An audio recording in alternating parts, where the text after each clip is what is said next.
یہ رقاصہ ایسی صورتحال سے کبھی دوچار نہیں ہوئی تھی۔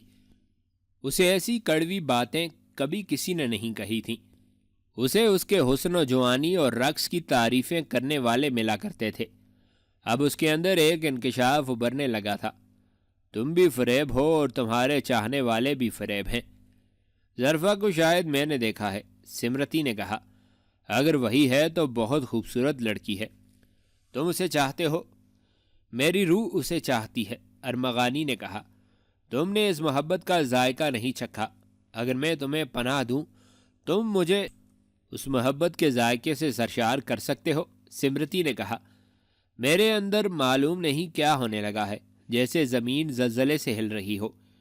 مجھے بھائی بنا سکتی ہو، ارمغانی نے کہا۔ روح کو سرشار کرنا ہے تو دل میں بہن کا رشتہ بیدار کرو۔ تم میری پناہ میں رہو گے، ارمغانی۔ لیکن وہ کہتے کہتے رک گئی۔ اچانک اس نے ارمغانی کے گال اپنے ہاتھوں کے پیالے میں تھام لیے تھے اور اس کی آنکھوں میں آنسو آ گئے۔ قدرے لرزتی ہوئی آواز میں بولی، میرے سامنے ظرفا کا نام نہ لینا۔ ہاں تم ٹھیک کہتے ہو کہ وہ تمہاری بہن نہیں، لیکن اس کی خاطر مجھے دھوکہ دو گے؟ اس نے ارمغانی کے گال چھوڑ دیے اور ان ہاتھوں سے اپنے آنسو پونچھ ڈالے۔ تم راجوں مہاراجوں اور بادشاہوں کے دلوں پر حکومت کرتی ہو، مجھ سے یہ ڈر کیوں؟ میں نہیں بتا سکتی، سمرتی نے کہا۔ میں نہیں جانتی کیا جواب دوں۔ تم میری پناہ میں ہو، میری ملکیت ہو۔ ہم اب میں نہیں سمجھ سکتی کہ کیا کہوں۔ ہم ایک ہیں، اس نے فرش پر دیکھ کر کہا۔ ہمارا خون ایک ہے۔ تم نے میری آنکھوں میں وہ روشنی پیدا کر دی ہے جو اپنے خون کو پہچان لیتی ہے۔ سو جاؤ ارمغانی، سو جاؤ۔ زخم ٹھیک ہونے تک تمہیں پکڑنے کوئی نہیں آئے گا۔ شعیب ارمغانی کو تلاش کرنے والے مایوس ہو کر اس کے گھر سے چلے گئے۔ دروازے پر دستک دی تو ظرفا نے دروازہ کھولا۔ اس کے باپ نے اس سے پوچھا کہ وہ نکل کس طرح گیا ہے۔ وہ جاگ رہا تھا، ظرفا نے کہا۔ تم لوگ بار بار بلی کی آواز نکالتے تھے، میں تمہیں خاموش کرنے آئی تو اس نے دیکھ لیا۔ وہ بہت چالاک اور عقل مند آدمی ہے، اس نے مجھ سے کچھ بھی نہ کہا اور چھت پر چلا گیا۔ پھر مجھے تم میں سے کسی کا شور سنائی دیا۔ یہ سب تمہاری غلطی ہے۔ مجھے اتنے دن اس کی بیوی بنائے رکھا اور حاصل کچھ بھی نہ ہوا۔ پھر شہر میں اور گردنواں میں اس کی تلاش شروع ہو گئی۔ 4-5 دن گزر گئے۔ ہر مسلمان گھر کی تلاشی اس طرح لی گئی کہ جانوروں کی کھلیوں میں سے چارہ بھی اٹھا کر دیکھا گیا۔ ارمغانی کی انہیں مشک بھی نہ ملی۔ نگر کوٹ کے پنڈت رادھا کشن کو اطلاع ملی کہ راجہ آنند پال لاہور واپس آ گیا ہے، تو اس نے راجہ کو نگر کوٹ بلا بھیجا۔ قاصد کے آتے ہی آنند پال نے تیاری اور فوری روانگی کا حکم دے دیا۔ دوسرے راجوں کی طرح وہ بھی نگر کوٹ کے مندر کا احترام کرتا اور وہاں کے ہر حکم کی تعمیل کرتا تھا، لیکن اس کی ضرورت مختلف تھی۔ وہ پنڈت کے حکم سے دوسرے راجوں سے بہت سی فوجی مدد لینا چاہتا تھا تاکہ سلطان محمود کو فیصلہ کن شکست دی جا سکے۔ مہاراجوں والی شان و شوکت سے نگر کوٹ گیا۔ اس کے ساتھ ایک قافلہ تھا جس میں اس کا محافظ دستہ تھا۔ 10-12 پالکیاں تھیں، جن میں سے ایک میں اس کی عزیز ترین رقاصہ سمرتی تھی اور باقی پالکیوں میں اس کی اپنی اور سمرتی کی خادمائیں تھیں۔ سمرتی اپنی بوڑھی خادمہ کو اپنے گھر چھوڑائی تھی۔ وہ سختی سے کہہ آئی تھی کہ ارمغانی کو ایک راز کی طرح چھپائے رکھے۔ اس کے ساتھ جو خادمائیں تھیں وہ جوان لڑکیاں تھیں۔ قافلے میں دیگر ضروری سامان کے خچروں کے علاوہ سازندے بھی تھے۔ راجہ نے نگر کوٹ میں مندر والی پہاڑی کے دامن میں ایک سرسبز اور خوشنما جگہ کیمپ لگایا۔ وہ 4-5 دنوں کے سفر کے بعد وہاں پہنچا تھا، اس لیے تھکن نے اسے اسی وقت اوپر مندر میں نہ جانے دیا۔ پنڈت رادھا کشن کو اطلاع ملی تو اس نے نیچے پیغام بھیجا کہ وہ راجہ کے استقبال کے لیے شام کے بعد نیچے آئے گا۔ وہ شام کے بعد نیچے آیا تو راجہ آنند پال نے آگے بڑھ کر اس کے پاؤں چھوئے اور اب ہاتھ اپنی آنکھوں سے لگائے۔ پنڈت کو شک ہونے لگا، جیسے یہ جنگل نہیں کسی مہاراجہ کا محل ہے۔ اوپر شامیانے اور ارد گرد خوشنما کپڑے کی کناتیں تھیں۔ فانوس اور مشلیں جل رہی تھیں۔ قالین بچھے ہوئے اور گاؤ تکیے لگے ہوئے تھے۔ پنڈت بیٹھا ہی تھا کہ پہلے 4 لڑکیوں نے رقص شروع کیا۔ رقص کے دوران پنڈت نے راجہ سے کہا، آپ شاید وہ راجہ آنند پال نہیں ہیں جن کے باپ نے اور آپ نے بھی مسلمانوں سے پے در پے شکستیں کھائی ہیں۔ آپ کے باپ نے خودکشی کر لی تھی اور آپ شاید بھاگ گئے تھے۔ اگر آپ وہی ہیں تو آپ کی شکست کی وجہ یہ ہے جو آپ مجھے خوش کرنے کے لیے دکھا رہے ہیں۔ میں نے سنا ہے کہ ہمارے مہاراجے میدان جنگ میں بھی اسی شان و شوکت سے جایا کرتے ہیں۔ مہاراج، راجہ آنند پال نے کہا، مرنے سے پہلے ہم دل بہلانے کا بندوبست ساتھ رکھتے ہیں۔ مگر آپ مرے نہیں، پنڈت نے کہا۔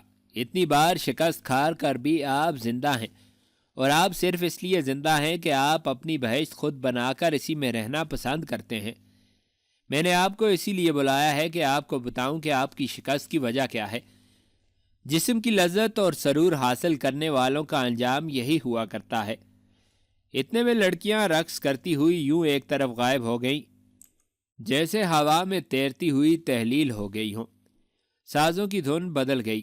نئی دھن کا تاثر ایسا تھا کہ پنڈت بھی چونک اٹھا۔ ایک طرف سے سمرتی یوں آئی جیسے جل پری پانی میں تیرتی آ رہی ہو۔ وہ پنڈت کے قریب آ گئی۔ اس کے ہونٹوں پر مخمور سا تبسم تھا۔ اس نے جسم کو ناگن کی طرح بل دے کر پنڈت کو جھک کر سلام کیا۔ فانوسوں کی روشنی میں سمرتی کا حسن سحر انگیز ہو گیا تھا۔ راجہ آنند پال نے پنڈت رادھا کشن کے چہرے پر ایسا تاثر دیکھا جیسے پنڈت مسحور ہوا جا رہا ہو۔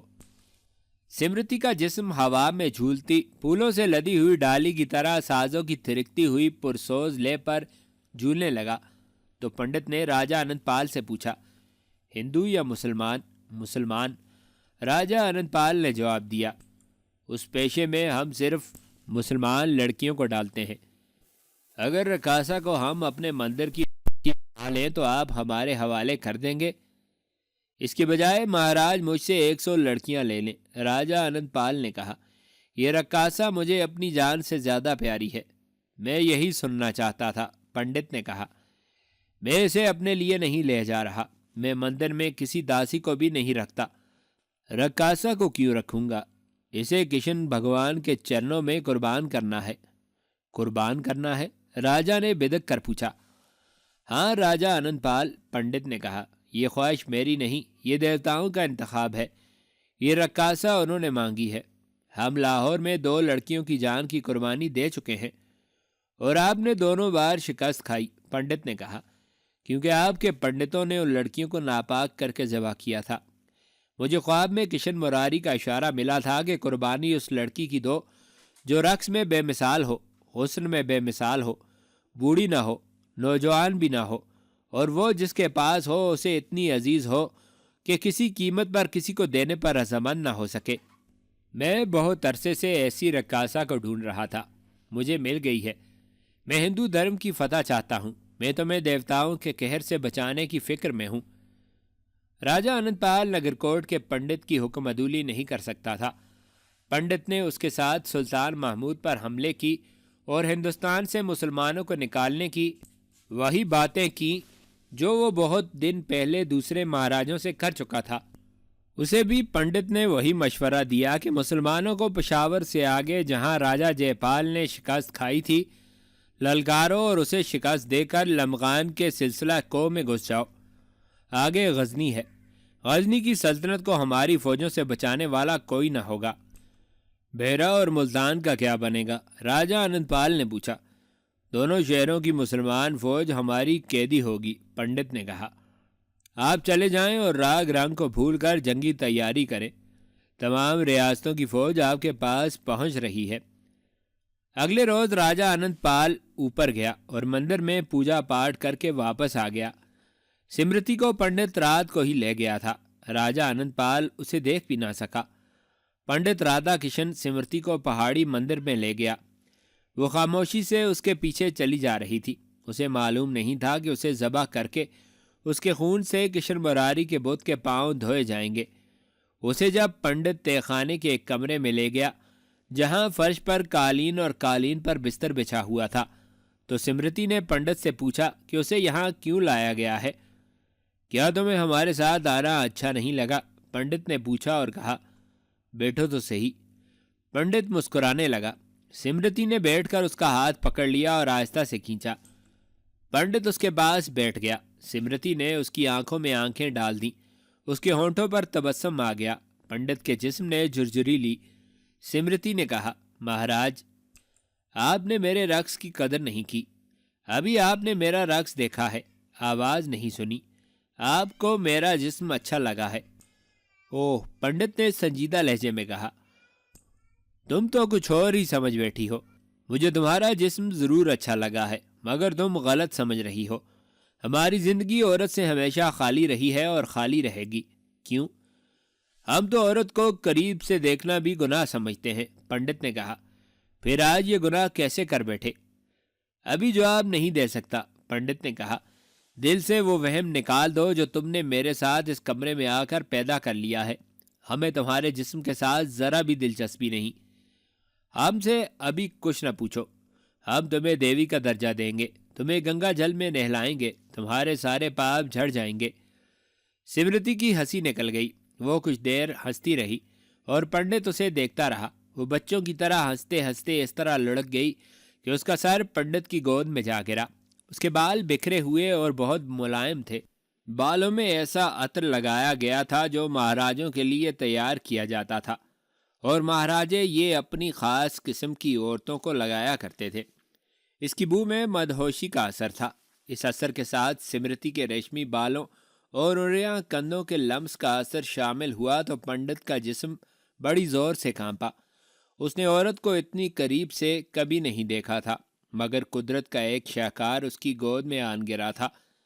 اٹھو نرتکی، پنڈت نے اسے ہاتھ لگائے بغیر کہا۔ اٹھو اور بتاؤ کہ تم کیوں ہنس رہی ہو۔ سمرتی کوئی شریف عورت نہیں تھی، جسموں سے کھیلنا جانتی تھی۔ وہ اٹھنے کے بجائے پیٹھ کے بل ہو گئی اور سر پنڈت کی گود میں رہنے دیا۔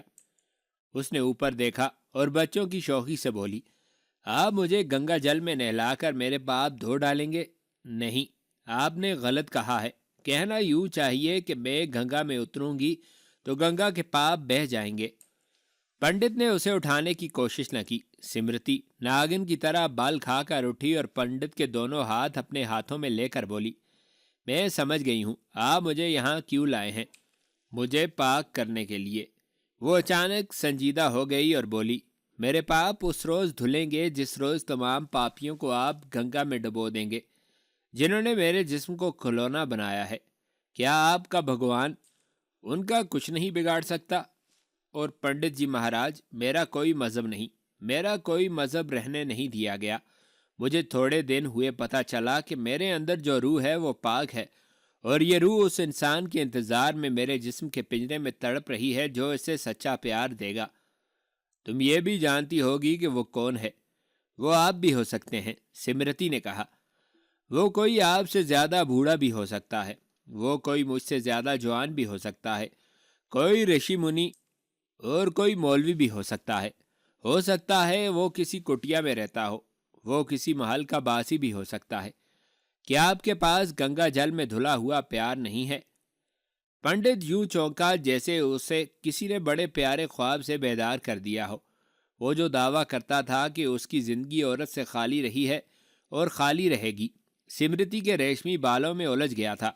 وہ اپنے آپ میں نہیں تھا۔ وہ کھسیانی ہنسی ہنس پڑا اور قدرے ہکلا کر بولا، کیوں نہیں؟ ایک پجاری سے تمہیں پاپ نہیں پیار ملے گا، اگر آپ مجھے وہ پیار دے دیں جس کی میری روح پیاسی ہے تو میں آپ کے بتوں کے آگے وہ رقص کروں گی کہ یہ پتھر بھی تھرکنے لگیں گے، اور آپ کے جس بت کے ہونٹوں کے ساتھ بنسری لگی ہوئی ہے، اس بنسری سے وہ نغمہ پھوٹ اٹھے گا جو آپ کو مدہوش کر دے گا۔ دور دور سے لوگ نگرکوٹ کی نرتکی کا رقص دیکھنے آیا کریں گے۔ لوگ کشن بھگوان کے بجائے نگرکوٹ کی نرتکی کی پرارتھنا کیا کریں گے۔ پنڈت اٹھا اور یوں کمرے میں ٹہلنے لگا کہ اس کا سر جھکا ہوا تھا۔ سمرتی اسے دیکھ رہی تھی۔ پنڈت رکتا تھا، اسے دیکھتا تھا اور ٹہلنے لگتا تھا۔ مہاراج کے پاس صبح جاؤں گی؟ سمرتی نے پوچھا۔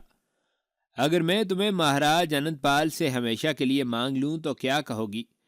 یہی کہ پہلے میں ایک راجا کی ملکیت تھی، اب نگرکوٹ کے پجاری کے پنجرے میں آ گئی ہوں، سمرتی نے جواب دیا۔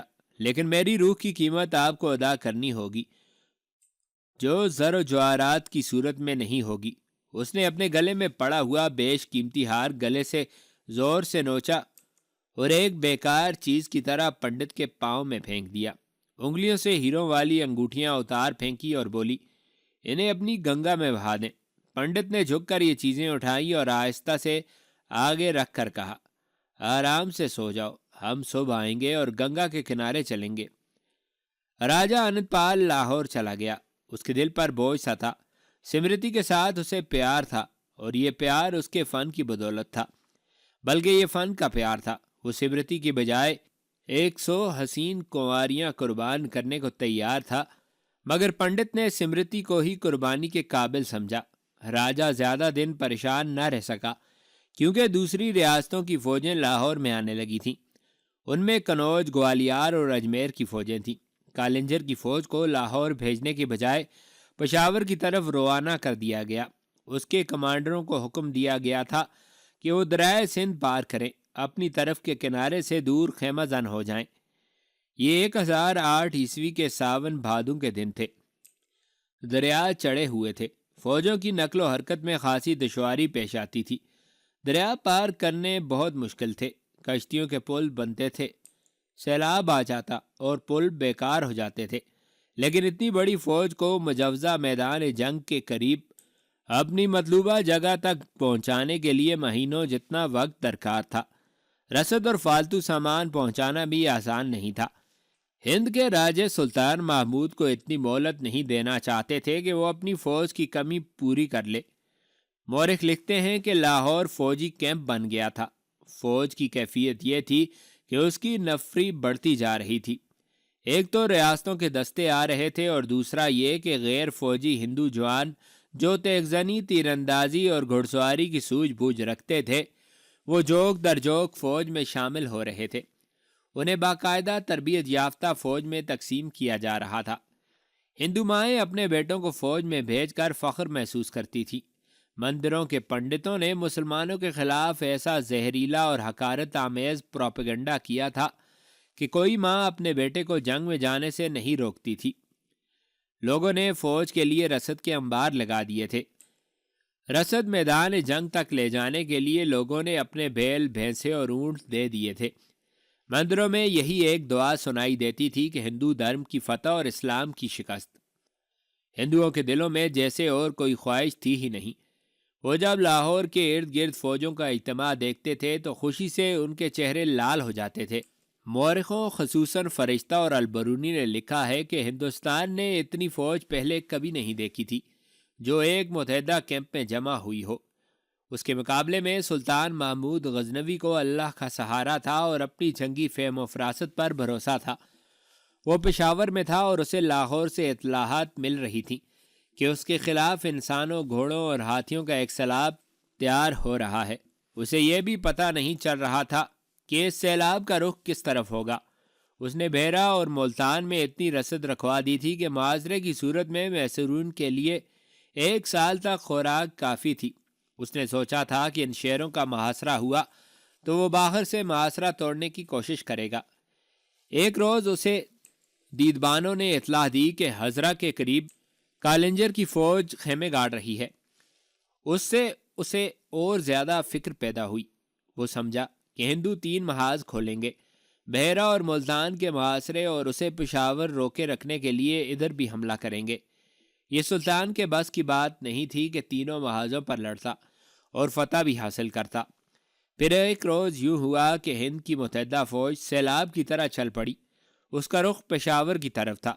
لاہور اور گرد و نواح کے ہندوؤں نے فوجیوں کو دریائے راوی اس طرح پار کرایا جیسے ہر ایک سپاہی کو کندھوں پر اٹھا کر پار کر دیا ہو۔ دریا میں طغیانی تھی۔ کشتیوں کے 2 پل بنائے گئے تھے۔ طغیانی کشتیوں کو اچھالتی تھی، لیکن لوگوں نے رسے اپنے ہاتھوں اتنے موٹے اور اتنے مضبوط بنائے تھے کہ کشتیاں ایک دوسرے سے الگ نہیں ہوئی تھیں۔ مسلسل 3 دن اور 3 راتیں فوج دریا پار کرتی رہی۔ رسد سے لدی ہوئی گاڑیوں کو لوگ دھکیلتے تھے تاکہ بیل تھک نہ جائیں اور تیز چلیں۔ جب یہ اطلاع سلطان محمود غزنوی کو ملی کہ تمام فوج لاہور سے پشاور کی سمت نکل آئی ہے تو اسے اس اطلاع پر یقین نہ آیا۔ اس نے بحیرہ کو اپنے جاسوس مسافروں کے بیس میں بھیجے۔ یہ ممکن نہیں تھا کہ ہندو بحیرہ اور ملتان کو نظر انداز کیے رکھتے۔ بہت دنوں بعد اس کے جاسوسوں نے تصدیق کر دی کہ بحیرہ اور ملتان کی طرف ہندوؤں کی کوئی توجہ نہیں اور تمام فوج پشاور کی طرف آ رہی ہے۔ دشمن کے لیے غزنی بحیرہ اور ملتان سے زیادہ اہم ہے۔ سلطان محمود نے اپنے سالاروں وغیرہ سے کہا، میں یہ سمجھا ہوں کہ ہند کی متحدہ فوج پشاور کے اس میدان میں آ کر لڑے گی جس میں جے پال نے ہم سے شکست کھائی تھی۔ وہ اپنی تمام فوج اس لیے ادھر لا رہے ہیں کہ ہمیں کچلتے ہوئے غزنی کی طرف نکل جائیں۔ اگر دشمن نے یہی سوچا ہے تو میں یہ منصوبہ بنانے والوں کی تعریف کرتا ہوں۔ اتنی بڑی فوج کے زور پر وہ اتنا اچھا منصوبہ بنا سکتے ہیں۔ اللہ کے علاوہ ہماری مدد کرنے والا دریائے سندھ ہے۔ ہماری کوشش یہ ہونی چاہیے کہ دشمن دریا عبور نہ کر سکے۔ اس کے لیے ہمیں ایسے جانبازوں کی ضرورت ہے کہ دشمن رات کو کشتیوں کا پل بنائے تو جانباز جا کر رسے کاٹ دے۔ تورمار تیر اندازوں کی بھی ضرورت ہے۔ اگر پل سے گزرتے ہوئے کسی ایک ہاتھی کو تیر لگا وہ پل سے کسی کو گزرنے نہیں دے گا۔ لیکن اتنی بڑی فوج کو ان طریقوں سے نہیں روکا جا سکے گا۔ دشمن کی فوج اس وقت یہاں پہنچے گی جب سردیوں کا موسم شروع ہو چکا ہوگا اور دریا میں پانی کم ہوگا۔ ہم دشمن کو دریا پار روکیں گے۔ ہمیں زندگی اور موت کا معرکہ لڑنا پڑے گا۔ سلطان نے اسی وقت بحیرہ، ملتان اور غزنی کو قاصد اس پیغام کے ساتھ دوڑا دیے کہ تھوڑے تھوڑے دستے ہر جگہ سے پشاور آ جائیں اور پیش قدمی بہت تیز ہو۔ سلطان محمود کی کیفیت یہ ہو گئی کہ نقشہ سامنے رکھ کر اس میں غرق ہو جاتا اور اسے کھانے پینے اور سونے کی بھی ہوش نہیں رہتی تھی۔ اس کی انگلی نقشے پر چلتی رہتی اور وہ نقشے بنانے میں مگن رہتا۔ شعیب ارمغانی ابھی سمرتی کے گھر میں تھا جب راجہ انند پال نگرکوٹ سے لاہور واپس آیا تھا۔ سمرتی کی خادمہ نے اسے بتایا کہ راجہ تو آ گیا ہے، سمرتی نہیں آئی۔ 2-3 روز بعد خادمہ نے بتایا کہ جو لڑکیاں راجہ کے ساتھ گئی تھیں وہ بتاتی ہیں کہ پہلی رات ہی نگرکوٹ کا پنڈت سمرتی کو اپنے ساتھ لے گیا تھا۔ وہ مندر سے واپس نہیں آئی تھی۔ دوسرے دن راجہ وہاں سے چل پڑا تھا۔ ارمغانی سوچنے لگا کہ سمرتی کیوں نہیں آئی۔ شاید نگرکوٹ کے پنڈت کو وہ اتنی اچھی لگی ہو کہ اس نے اسے اپنے پاس رکھ لیا ہو۔ اس پنڈت کی فرمائش کو کوئی راجہ ٹال نہیں سکتا تھا۔ بوڑھی خادمہ کو سمرتی سے اتنا پیار تھا کہ دل و جان سے اس کی وفادار تھی۔ اس نے سمرتی کی خواہش کے مطابق ارمغانی کو قیمتی راز کی طرح چھپا کر رکھا تھا اور ہر روز اس کے زخموں کی مرہم پٹی کرتی تھی۔ زخم ٹھیک ہوتے جا رہے تھے۔ شعیب ارمغانی گرفتاری سے بچ گیا تھا۔ اسے پناہ بھی مل گئی تھی۔ یہی اس کا مسئلہ تھا۔ اسے وہاں سے نکل جانا چاہیے تھا، مگر اس کے لیے ظرفہ ایک جذباتی مسئلہ بن گئی تھی۔ اس نے شادی نہیں کی تھی تو عورت کو وہ اپنے خفیہ فرائض کی راہ میں رکاوٹ سمجھتا تھا۔ ظرفہ اس کی زندگی میں آئی تو وہ اپنے جذبات کا غلام ہو گیا۔ وہ ظرفہ کو حاصل کرنے کی سوچ رہا تھا۔ اس نے اپنے دل کو یہ فریب بھی دیا کہ ظرفہ نے اس کے ساتھ جو شادی کی تھی وہ دھوکہ تھا، مگر اس کا دل جو اس جواز کو قبول نہیں کرتا تھا، اسے یہ خیال آ جاتا کہ ظرفہ نے اسے دل و جان سے خاوند تسلیم کر لیا تھا اور یہ اس کی محبت کا ثبوت ہے کہ اس نے اسے گرفتار ہونے سے بچا لیا تھا۔ مگر ظرفہ اسے کہاں مل سکتی تھی؟ سمرتی کی خادمہ اس کے اس راز سے واقف نہیں تھی، اس لیے وہ اس بڑھیا سے یہ نہیں کہہ سکتا تھا کہ وہ ظرفہ نام کی ایک لڑکی کو تلاش کرے۔ ایک روز ایک بھگی سمرتی کے گھر کے سامنے رکی۔ خادمہ دوڑی گئی کہ سمرتی آئی ہے، لیکن اس میں سے 2 لڑکیاں اتریں۔ ارمغانی اندر چھپ کر دیکھ رہا تھا۔ اس نے لڑکیوں کو دیکھا تو اسے اپنی آنکھوں پر یقین نہ آیا۔ ان دونوں میں ایک ظرفہ تھی۔ وہ سمرتی سے ملنے آئی تھی۔ خادمہ انہیں اندر لے آئی۔ ارمغانی دوسری لڑکی کی موجودگی میں نہیں مل سکتا تھا۔ وہ خادمہ کو آواز بھی نہیں دے سکتا تھا۔ سوچ سوچ کر اس نے ایک پھولدان فرش پر پھینک دیا۔ خادمہ نے آواز سنی تو دوڑی گئی کہ برتن کون توڑ رہا ہے؟ میں نے تمہیں بلانے کے لیے یہ پھولدان پھینکا تھا، اس نے خادمہ سے کہا۔ ان میں ظرفہ نام کی ایک لڑکی ہے، اسے اس طرح میرے پاس بھیجو کہ دوسری کو پتہ نہ چلے۔ یہ سمرتی سے ملنے آئی ہیں، خادمہ نے کہا۔ انہیں معلوم نہیں تھا کہ سمرتی یہاں نہیں ہے، وہ جا رہی ہیں۔ ارمغانی کے اصرار پر خادمہ مان گئی۔ وہ تجربہ کار عورت تھی۔ وہ دوسری لڑکی کو کسی بہانے باہر لے گئی۔ ارمغانی ظرفا کے سامنے آن کھڑا ہوا۔ ظرفا کی آنکھیں حیرت سے کھل گئی۔ وہ دوڑ کر ارمغانی سے لپٹ گئی، بولی، تم ابھی یہیں ہو؟ زخمی کیسے ہوئے؟ اگر دھوکہ دینا ہے تو بتا دو۔ ارمغانی نے کہا، میں یہاں سے چلا جاؤں گا، تمہارے لیے رکا ہوا ہوں، کہاں مل سکتی ہو؟ میں تمہیں کیسے یقین دلاؤں کہ دھوکہ نہیں دوں گی؟ ظرفا نے کہا، جہاں کہو ملوں گی، یہاں آ جاؤں؟ اندر نہیں، باہر۔ ارمغانی نے کہا، میں اس باغیچے میں چھپا ہوا ہوں گا، ہو سکتا ہے تمہیں اندر لے آؤں اور یہ معلوم کرنے کی کوشش کرنا کہ سمرتی نگر کوٹ میں کیوں گئی ہے۔ اس نے مجھ پر یہ احسان کیا ہے کہ مجھے پناہ دی ہے، اب چلی جاؤ، وہ آ رہی ہے۔ ظرفا سمرتی رقاصہ کے گھر سے نکلنا نہیں چاہتی تھی۔ شعیب ارمغانی اسے بہت دنوں بعد نظر آیا تھا۔ یہ تو اسے یقین تھا کہ ارمغانی پکڑا نہیں گیا اور شہر سے نکل گیا ہے، لیکن اسے یہ بھی یقین تھا کہ ارمغانی اب اسے کبھی نہیں ملے گا۔ وہ سلطان محمود غزنوی کا جاسوس تھا، لاہور میں اسے پہچان لیا گیا تھا، اب اسے کبھی بھی ادھر نہیں آنا تھا۔ ظرفا ارمغانی کی زندگی میں بڑا حسین دھوکہ بن کر آئی تھی اور یہ دھوکہ کامیاب تھا۔ اس دھوکے نے وہ قسم توڑ دی تھی جو ارمغانی نے قرآن پر ہاتھ رکھ کر کھائی کہ وہ اپنا اور اپنے کسی جاسوس کا راز فاش نہیں کرے گا۔ اس نے ظرفا کے حسن کے طلسم میں آ کر اپنا راز فاش کر دیا، لیکن یہ قرآن ہی کا کرشمہ تھا کہ ظرفا ارمغانی کو پھانسنے کے لیے پھندا بن کر آئی تھی، جس میں وہ خود بھی پھنس گئی، اور پھنسی بھی ایسی کہ ارمغانی کو اس نے اس پھندے سے نکال دیا اور خود پھندے سے آزاد نہ ہو سکی۔ یہ اس محبت کی سحرکاری تھی جو اسے کہیں سے نہیں ملی تھی۔ جب اسے ملی تو پتہ چلا کہ اس کی روح کیسی ظالم پیاس سے جلتی رہی ہے۔ ارمغانی اسے سمرتی کے گھر میں چھپا ہوا مل گیا۔ سمرتی کی خادمہ ظرفا کے ساتھ آئی ہوئی لڑکی کو دوسرے کمرے میں لے گئی۔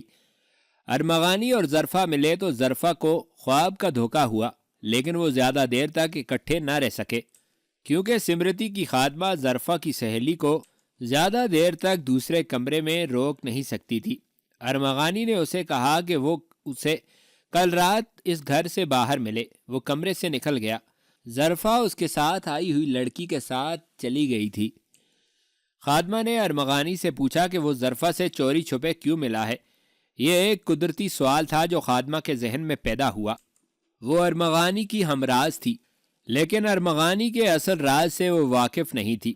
اسے صرف اتنا ہی بتایا تھا کہ ارمغانی کو چھپا کر رکھنا ہے اور اس کے زخموں کا علاج کرنا ہے۔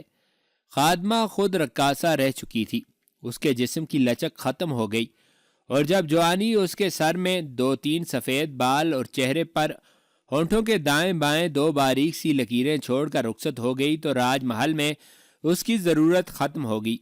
اس کی اداؤں سے مسحور ہونے والوں اور اس کے جسم کے ساتھ کھیلنے والوں کی نظریں پھر گئیں تو ایک احساس زہر کی طرح اس کی رگ رگ میں بھر گیا۔ یہ احساس تنہائی کا تھا، قسم پرسی کا تھا۔ اس کے دل میں سچی محبت جاگی تھی، مگر جس نے محبت کو جگایا تھا اسے ساری عمر کے لیے مہاراجہ کے قید خانے میں بند کر دیا گیا تھا، کیونکہ وہ مسلمان تھا، مگر اس نے اپنی قوم سے بھی غداری کی تھی، قوم کو بھی دھوکہ دیا تھا۔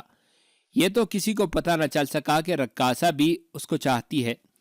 پتہ چل جاتا تو وہ بھی قید خانے میں گل سڑ رہی ہوتی۔ وہ کوئی ایسی بوڑھی تو نہیں ہوئی تھی۔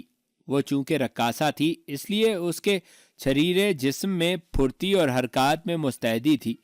شاید اسی کا اثر تھا کہ وہ ذہنی لحاظ سے بھی پھرتیلی تھی۔ اس نے جب دیکھا کہ اس کا رقص اب بوڑھا ہو گیا ہے اور اس کی جگہ سمرتی نے لے لی ہے تو وہ سمرتی کے گھر آ کر بیٹھ گئی۔